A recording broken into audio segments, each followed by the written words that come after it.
Yes, I am gonna say that I'm a thug. That's because I came from the gutter and I'm still here. He was a West Coast rapper turned hip-hop superstar who rhymed about thug life. Tupac had throngs of fans in the millions. And kept company with a real-life entourage of gang members. Suge Knight basically became the leader of the mob blood gang in the city of Compton. The intersection of fame and crime leads to the mysterious death of one of music's brightest stars. And news just broke all over the world that this big rapper was dead. The first cop to arrive on the scene recounts Tupac's last harrowing words. Who did this to you? Who did this? And it's up to a determined detective to sort out the truth from the drama. No matter what his gang affiliation was, he's still someone's son. Who killed Tupac Shakur? When you know that the eyes of the world are looking at you, that you try extra hard to solve the case.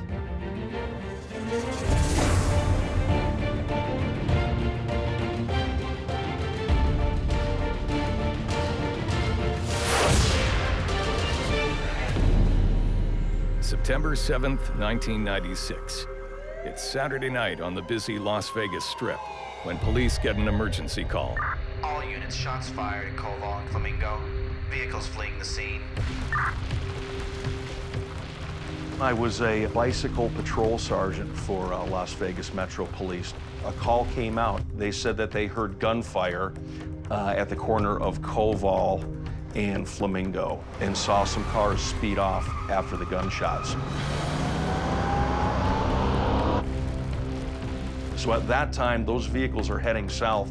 I'm heading north on my bicycle, and we're virtually driving right at each other.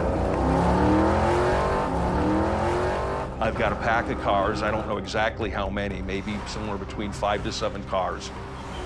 We know there's been a shooting. We don't know what happened. And we know that these guys are fleeing from the cops after a shooting. At that time, my first thought was, how am I going to stop these guys when I get to them? I'm getting closer and they're getting closer. And as they turned left, the car kind of spun out, 2 flat tires, and everybody came to a stop right as I was pulling my bike into the cars. All of the doors flew open on the cars, and I thought for sure this was going to be a shooting situation. Get on the ground!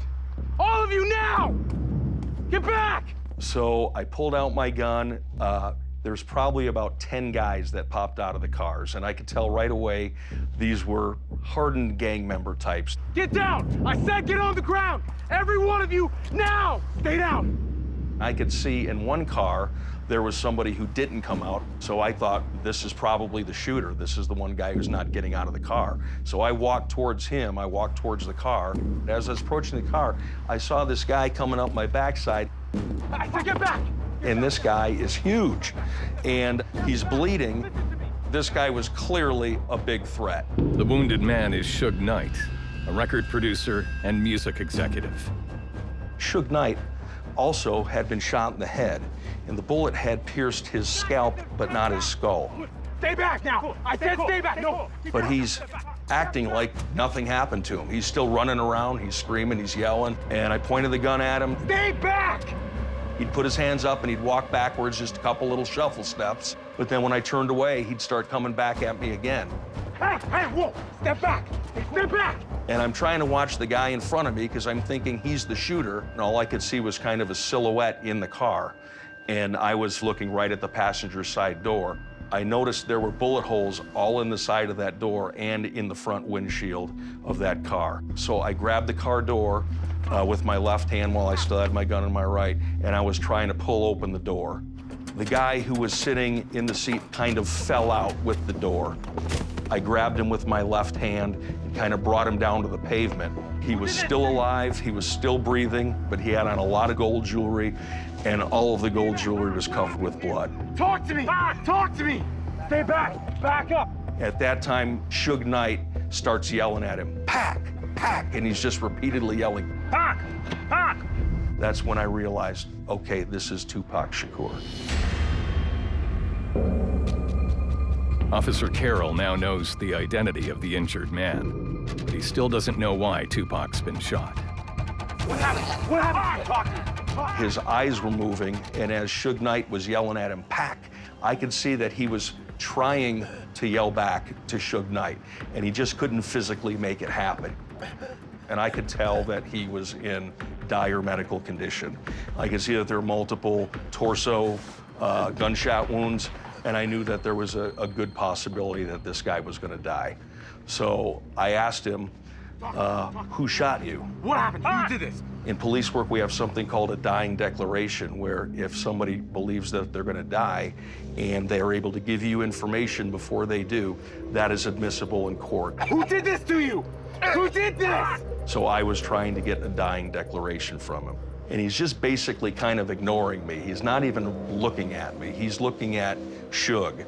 And I could see he was trying to fight to get the words out, to yell back at Suge, and he was still kind of squirming, kind of moving.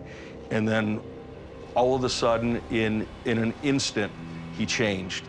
He went from trying to fight to where he just kind of gave up, just realized he wasn't able to physically do this anymore. He looked at me, this is the first time he's acknowledging my presence, but I could see him getting his breath together to tell me something. Our eyes met, and he looked at me, and he said, "You." And that's exactly how it came out, with emphasis. This was a guy who was pissed off, and that's the way he said it. Paramedics arrive and take Tupac and Suge to the University Medical Center of Southern Nevada for treatment. As hospital staff treat Suge, Tupac is rushed into emergency surgery. He was shot 3 times. One hit his one of his knuckles and went through his hand. Another entered his chest under his arm, and another went into his abdomen through his pelvic area and floated there. It was the chest wound that he was bleeding internally. Tupac is placed on life support and put into a coma, so surgeons can treat his extensive injuries. The arteries from the heart and lungs were damaged, and that was vital. And so the first surgery they did was to plug up and try to sew him up internally to stop the bleeding. Meanwhile, Tupac's family and friends keep a 24-hour vigil by his side, with fans nearby. And it was sad, you know, it was a really sad atmosphere because he was in such grave condition that nobody knew which direction it was going to go in. Tupac's shooting is international news. This was the scene on Saturday night, just a couple of hours after the Tyson-Selvin heavyweight fight. Tupac Shakur was on his way to a post-fight party. He never made it. 25-year-old hip-hop superstar Tupac Shakur was born in East Harlem, New York, into a life of crime and poverty. Tupac grew up in projects. He was exposed to kind of the underbelly of life. His stepfather was arrested and charged with crimes and did 60 years. His real father was in prison as well. You know, his mother had been in prison. Afeni Shakur was Tupac Shakur's mother. In her younger years, she was a Black Panther, and she actually got pregnant with Tupac when she was in prison. Tupac grew up in his early years with members of the Black Panthers all around him, and it was all about politics and trying to beat the system and change the system. Tupac started rapping on the streets in the projects. He lived in Oakland in what they called the jungle. It was one of the worst low-income housing projects. At age 21, he released his first single, and it hit #1. It was called Trapped. Trapped was only the first of dozens of major hits where Tupac exposed racial prejudice and police brutality. Over the next 4 years, as Tupac crusades against racial injustice, he becomes an actor in Hollywood films and the #1 selling hip-hop artist in the world. His double album, All Eyes on Me, is one of the highest-selling rap albums of all time. He was a charming guy. He was a handsome, charming, talented guy. His appeal was very broad, more than just African-American hip-hop fans. And I think it's because his music was real. He rapped about what he lived, and it seemed real to people, and they bought into it. By the age of 25, Tupac is an international icon, a political artist, and a multimillionaire. But at 9 o'clock on September 7th, 1996, he's fighting for his life after a drive-by shooting on Las Vegas Boulevard. Lieutenant Wayne Petersen is among the first detectives to work on the case. No matter what Tupac's background was, what his criminal history was, what his gang affiliation was, you know, he's still someone's son. A homicide detective takes every case personal. We want to solve every case for that victim's family. I knew going into the Tupac case that it was a high-profile case, that there would be a lot of scrutiny, and I was willing to accept that challenge. And the first question Detective Petersen will have to answer is, how exactly does someone murder a superstar?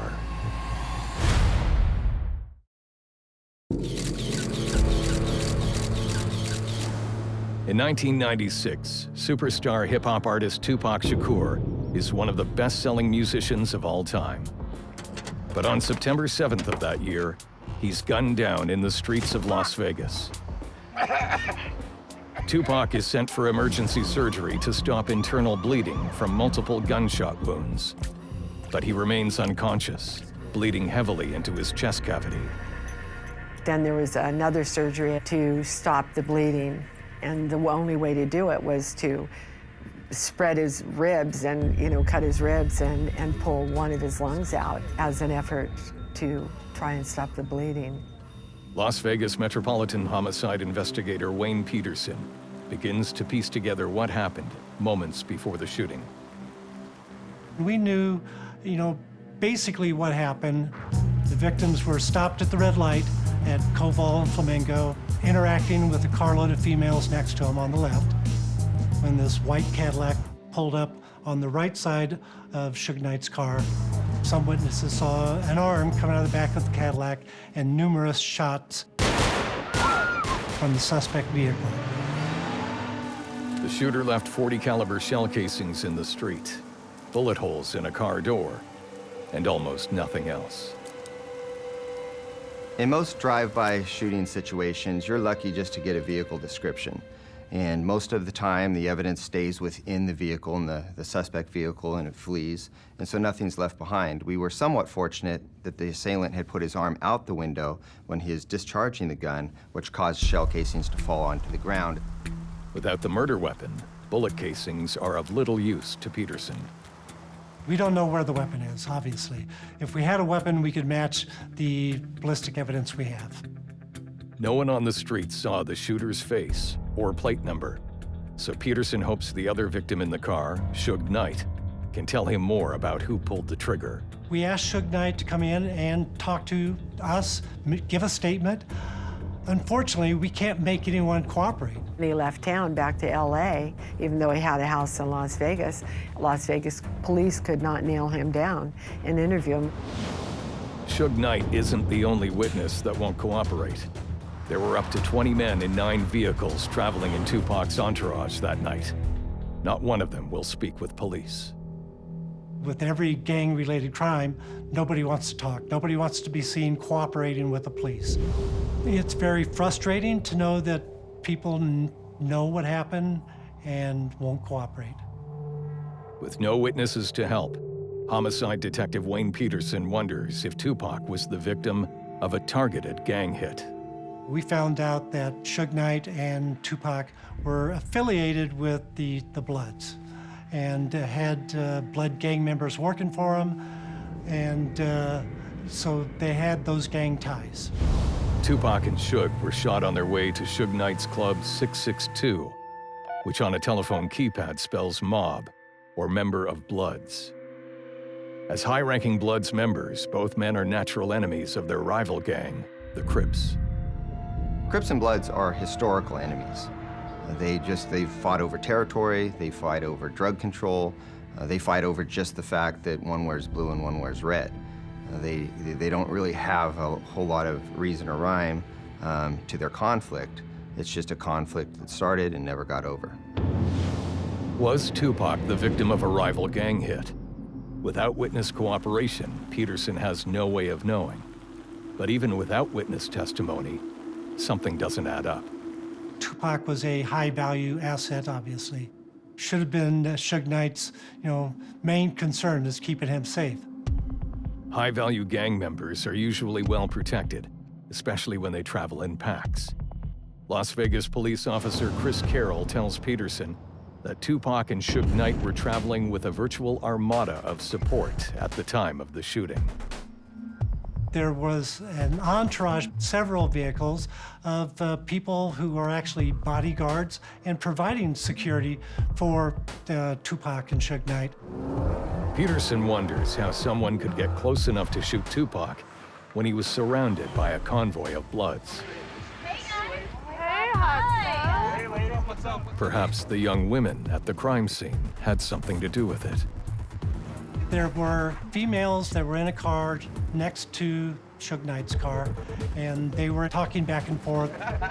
So there was some question in the investigation whether the women in the car next to him that were engaging Tupac were a deliberate decoy. Petersen interviews the women to find out if they were pawns in a gang shooting. All right, ladies, I just need to ask you a few questions about tonight. The women tell Petersen they followed Tupac's entourage, then nudge their vehicle to the left of Suge Knight's car. There was some speculation in the media and some people, saying, hey, what were those girls doing there? Want to take us with you? Absolutely. Did these young women distract Tupac as the shooter pulled up and took aim? Tupac was a womanizer. He was a ladies' man. When he was on tour, he slept his way across the country. So that's why that scenario wasn't necessarily out of the realm of possibility. He had a hard time saying no to women. Las Vegas police run background checks on the women. The women that we talked to had no criminal record and were not affiliated with any gang that we know of. He was hanging his head out the window, and we're all just chatting. When the girls were interviewed, it became apparent that they really had just kind of been Johnny-come-latelys to go party, and they were out of town in Vegas to have a good time, just girls, and they were quickly eliminated as having anything to do with anything. Petersen rules out the women as decoys, but he still has no idea who fired the weapon or why. Suge Knight is a man with a checkered past. Now Petersen wonders if Tupac was the intended target. There's some speculation that was Suge Knight the target, and was Tupac Shakur just on the line of fire. Investigators will soon discover the truth about the dangerous man who got Tupac out of prison. Suge Knight had at least 3 contracts on his life. And put a hip-hop prodigy in the line of fire.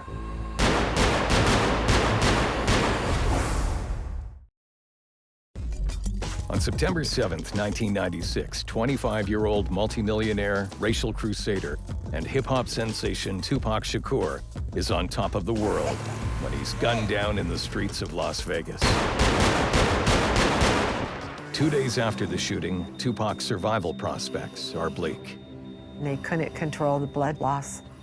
Tupac was not stable. They were unable to stabilize him, and his odds were, I was told at the time by a surgeon, were 1 in 5 of survival.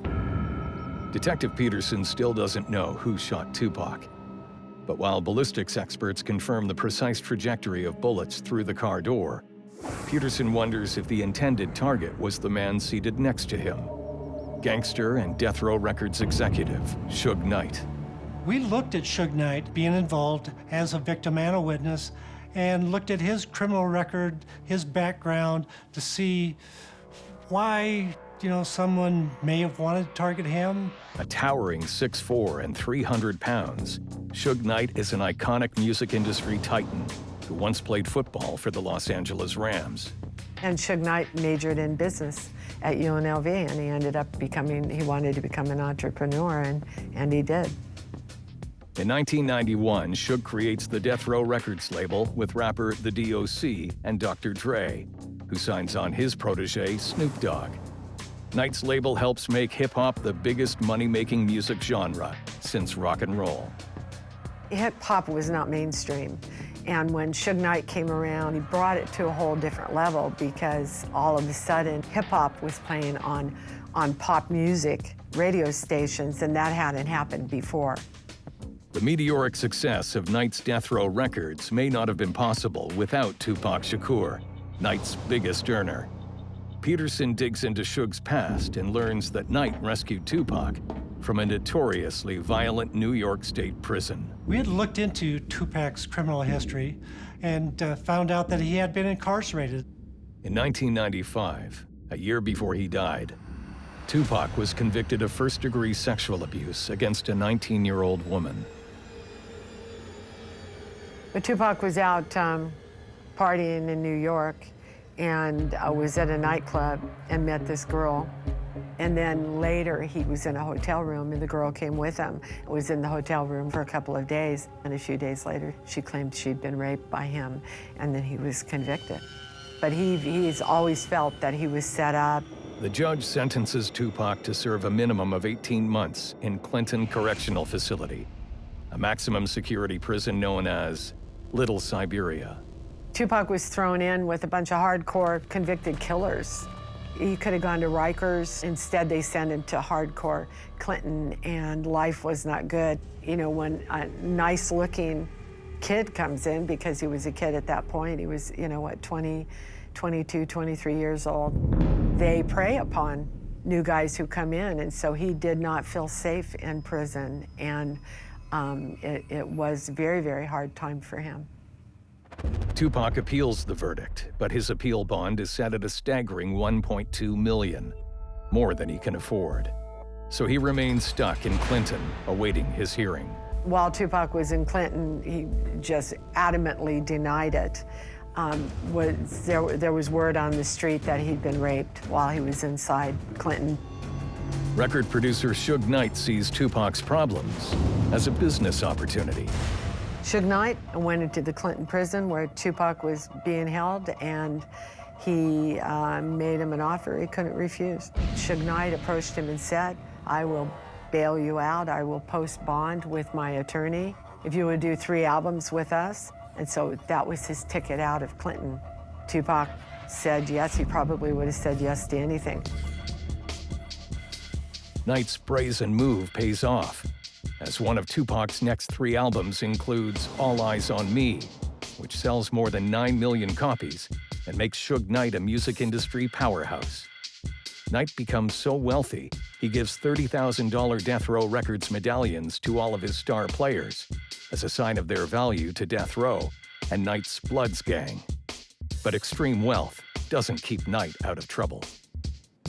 Suge Knight had been involved in criminal activity, had been arrested, so certainly there were things in his background that he could be a target.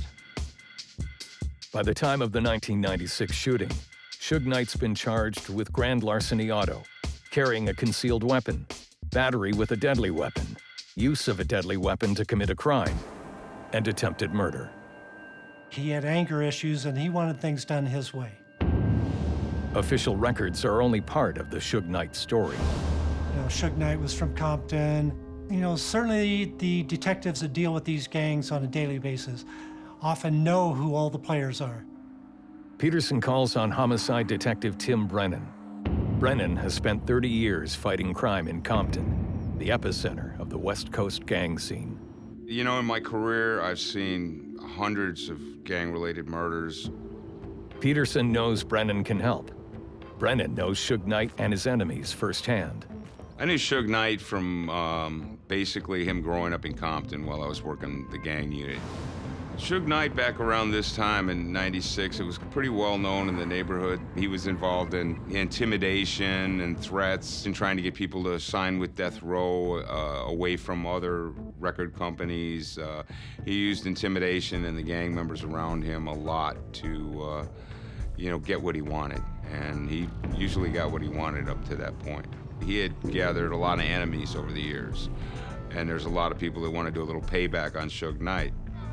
The people who may have wanted to target Suge Knight include rival gang members and an imprisoned drug lord.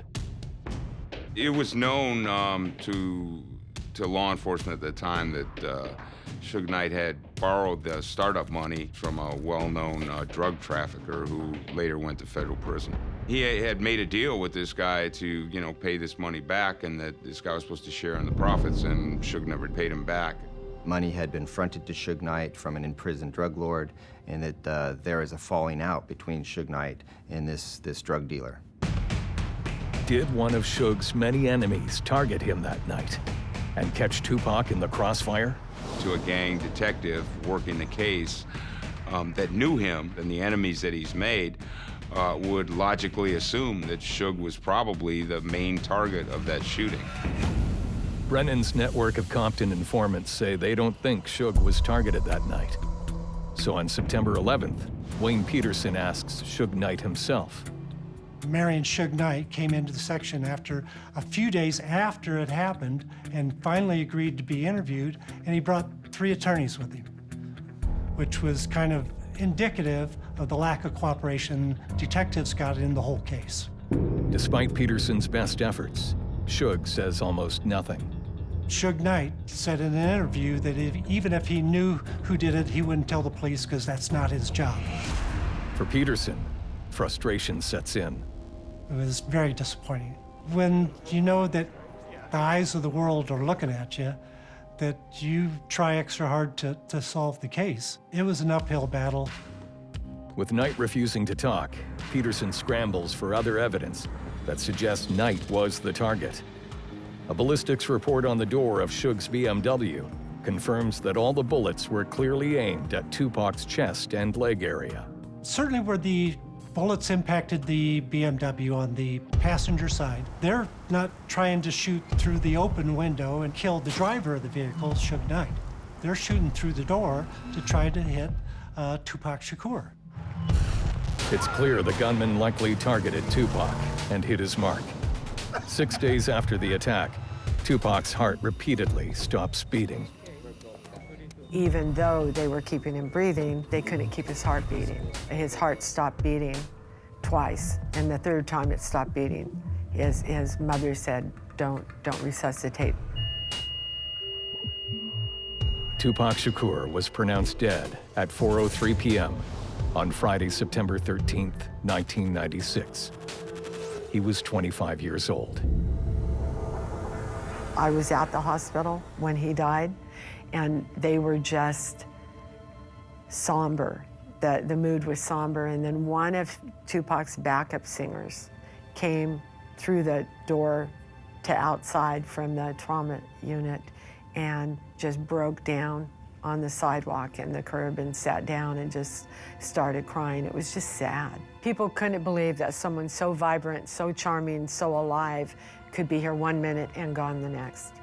Everybody is sad. A lot of people can't really believe the fact that Tupac has actually died. He spoke to his generation. They related with him, even if they weren't from the same culture. They related to him and what he spoke about. Worldwide remorse over Tupac's death only puts more pressure on investigators Petersen and Brennan. I tell you, homicide detectives take every case personally. The case is stalled until Tim Brennan identifies a new suspect that will change everything. While I looked at the footage that Las Vegas Police Department showed me of the person being beaten down, and he wasn't somebody to be played with. Hip-hop superstar Tupac Shakur is a famous multimillionaire when he's shot dead at the age of 25. He was a poet. He was already speaking at universities. Some called him the next Malcolm X. And I don't think we'll ever know how much he could have peaked. Tupac's burial brings no closure. So far, his brutal murder remains unsolved. But days after Tupac's death, lead Las Vegas homicide detective Wayne Petersen gets a new clue. On my way. We found out that MGM surveillance had this video of Tupac Shakur involved in an altercation. MGM's security cameras capture Tupac in a beatdown after the Mike Tyson-Bruce Seldon fight the night he was shot. We looked at that thinking that could be very significant. Vegas cops know gang conflict spikes on fight night. On fight night, and in particularly a Mike Tyson fight night, the group that assembles is not like a group from any other night. They are unique. It is kind of like the Super Bowl of the pimp and whore scene. There's pimps everywhere, there's prostitutes everywhere, there are gang members aplenty, and then as soon as the fight is over, you got problems, big problems everywhere. That night, Tupac and Suge have ringside seats. MGM cameras captured Tupac and his entourage walking through the casino after the fight. We had the video surveillance from the MGM where we can see Tupac Shakur actually assault someone else in the MGM. In the video, you can see Tupac Shakur hit the victim, and then others in the entourage join in hitting and kicking the victim. After the beating, Tupac and his entourage flee, leaving the victim behind. This happened after the Tyson fight and just an hour or so before the shooting.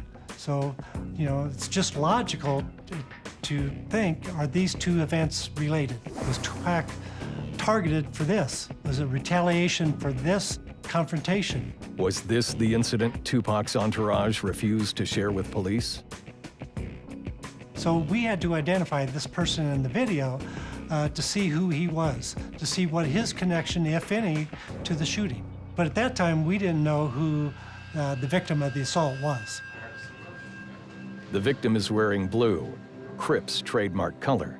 So Petersen calls in Compton detective Tim Brennan for help. Go back. While I looked at the footage that Las Vegas Police Department showed me of the person being beaten down, Stop it right here. I know that guy. I immediately recognized him as Orlando Anderson from Compton. Anderson. His name is Orlando Anderson. He's a Southside Crip. Orlando Anderson was well known to myself and my partner. We had dealt with him on prior occasions. Orlando was kind of a what would be considered an upper level member, a shot caller within the gang. He was kind of a heavy hitter, you know, and he had a lot of people around him that were known as shooters, murderers, and he wasn't somebody to be played with. Tupac picked a fight with a dangerous Crip. But why? Brennan works his Compton network to find out. When I saw the footage from the MGM of the assault of Orlando Anderson, I noticed one of the people that was doing the assaulting with Suge Knight and Tupac was a gang member from the mob known as Trayvon Lane, Trey. Trayvon had several months earlier run into Southside Crip members, including Orlando Anderson. Anderson beats up Lane and goes after his death row medallion. It's just a show of disrespect to snatch a death row chain because it shows allegiance with death row as allegiance to the mob or the blood gang. Give me the chain. You know you dead, right? You dead, man! Trayvon said it was Orlando Anderson that took it.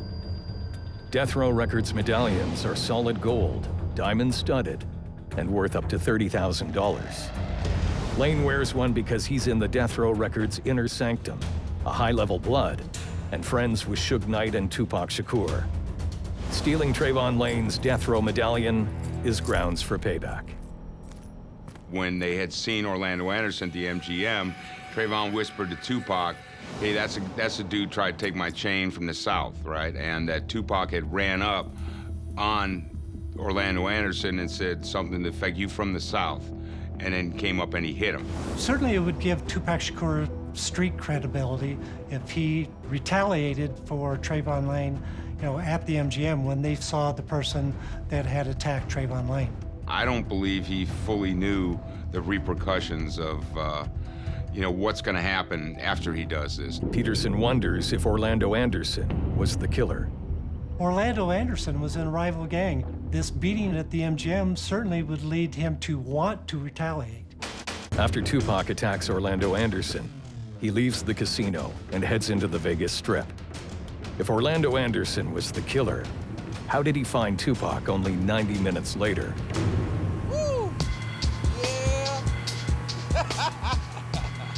It was all over the radio. Club 662 was having a party at $75 to get in, and Tupac was going to be there. Tyson was going to be there. and there's no secret where Tupac was going to be. The only way to get to the 662 Club from Las Vegas Boulevard is on Flamingo Road. So if you want to find him, all you have to do is be on Flamingo Road. With Tupac's fame and Suge's paranoia, how is a killer able to get past their security detail?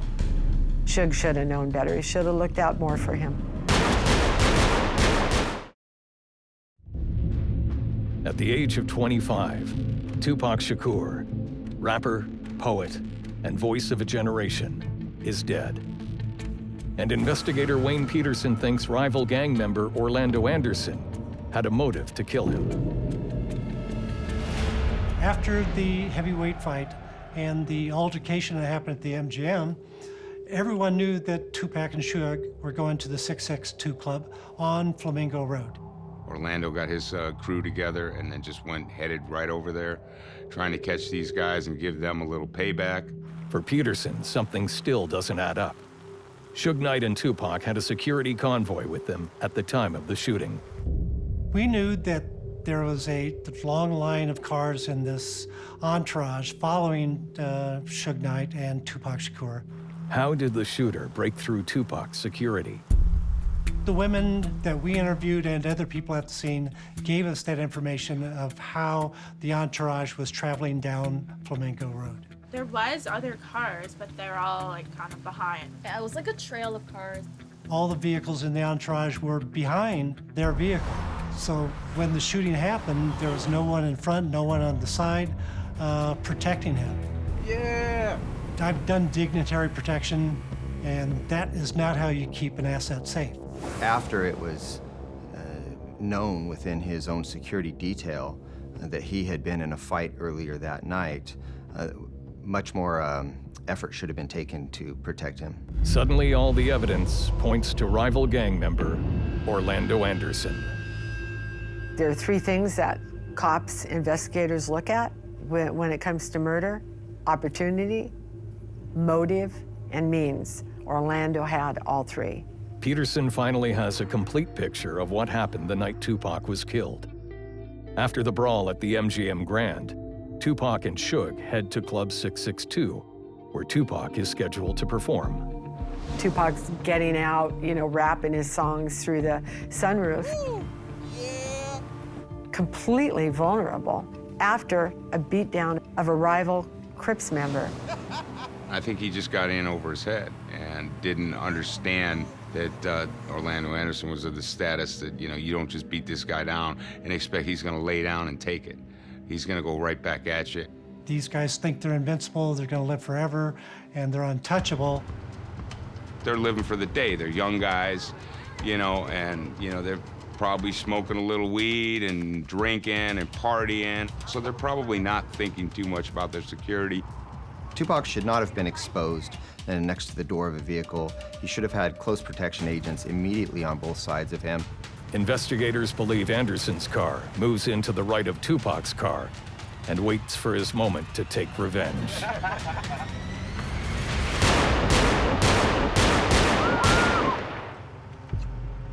They should have been much more on guard for anybody trying to come up and get a little payback for what they had just done. If Orlando Anderson killed Tupac, Petersen and Brennan need the murder weapon to prove it. Go, go, go, go! We always hope for that chance that maybe somewhere the murder weapon turns up and we can match ballistics. Because if we have the weapon, then we have a way to, go backwards and track it. Investigators need to find the weapon that fired the .40 caliber shells that killed Tupac. To find it, Las Vegas police and Compton police team up for one of the biggest raids in Compton history. Our efforts to try to solve this case included us doing raids at 40 locations that my partner and I prepared, involving about 900 cops. Brennan's targets include Orlando Anderson's house. Police, open up! Do not move! Do not move! Show me your hands! I went in the house along with my partner and we detained him. He had a 9mm gun. Brennan finds other potential evidence in Anderson's house. We saw several weapons, AK-47, shotgun, a Mac-11 pistol, all at the location. And then there was a box of .40 caliber rounds, and I was aware that a .40 caliber Glock was used in the murder of Tupac Shakur. Brennan has questions for Orlando Anderson. I did the interview with him, and then asked him what happened in Las Vegas. Tupac beat you down at the MGM? Yeah? He admitted that he was in Las Vegas and that he had been there for the fight and was beaten down by Suge and Tupac and other members of the mob. He would not admit to being involved in the shooting of Tupac and Suge Knight at that time. Did you go for a little payback on that? No, sir. Brennan asks about the .40 caliber shells. 40 cal. Never seen those before, man. Let's get him out of here. Stand up, Orlando. Come on. When we arrested Orlando Anderson, I mean, he was a convicted felon. We brought him in for the gun. You know, that's another charge. He's not supposed to have a gun. Anderson is arrested for violating his parole, but he's soon released. We had to let him go. The .40 caliber shells Brennan found at Orlando's house don't match the casings at the Tupac crime scene. They were a different brand than the box of rounds that we had. Nor can any of the weapons found during the raids be linked to the Tupac murder. We did not recover any bullets or guns that were related to specifically the Tupac case. It's anybody's guess where the murder weapon may be. You know, smart criminal, of course, would have gotten rid of it, but criminals aren't always smart. But also, the gun that killed Tupac Shakur would be a huge trophy, so this gun could be anywhere. For 2 years after Tupac's death, Brennan keeps looking for proof Orlando committed the murder. I don't give up on murders. That's a case that's never closed until there is some form of justice brought on the case. In 1998, Brennan sees Orlando Anderson one last time.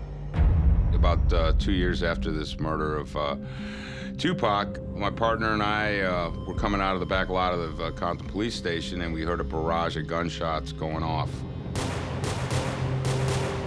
We immediately started driving towards the gunshots, and when I got there, I noticed that there were 4 people shot, and one of them I recognized was Orlando Anderson. He was shot in the chest. Orlando Anderson was shot dead by rival Bloods gang members at a car wash, May 29, 1998, almost 2 years after Tupac was killed. Orlando Anderson basically died in a drug deal gone bad. It was just a shootout back and forth and had nothing to do with the Tupac case. After years of trying to bring him to justice for Tupac's death, Brennan watches Orlando Anderson in his final moments. I was one of the last people to see Orlando Anderson alive when he was taking his last breaths at the scene. And I just had a lot of thoughts thinking about, man, this is how it ends. I don't really believe justice was served, and I guess it's just what goes around comes around. For Petersen, Tupac died the way he lived. Tupac Shakur sings about gang life and crime, so, you know, he had thug life tattooed across his stomach, so that's the lifestyle he lived. Live by the sword, die by the sword. The media offers endless conspiracy theories about who was behind the Tupac shooting, from rival rappers Biggie Smalls and Sean Combs to claims Tupac faked his own death. Everybody wants to grasp that this icon of music couldn't have gotten killed over just some stupid gang stuff. People don't want to accept, you know, the obvious sometimes. The experts who investigated the case all have the same opinion on who killed Tupac Shakur. Tupac Shakur was shot and killed by Orlando Anderson. Orlando Anderson was responsible for the shooting of Tupac. In spite of the experts' belief that Orlando Anderson was the killer, Tupac's murder remains officially unsolved. The case is still an open investigation, an unsolved homicide, and my personal belief is it will always remain an unsolved homicide.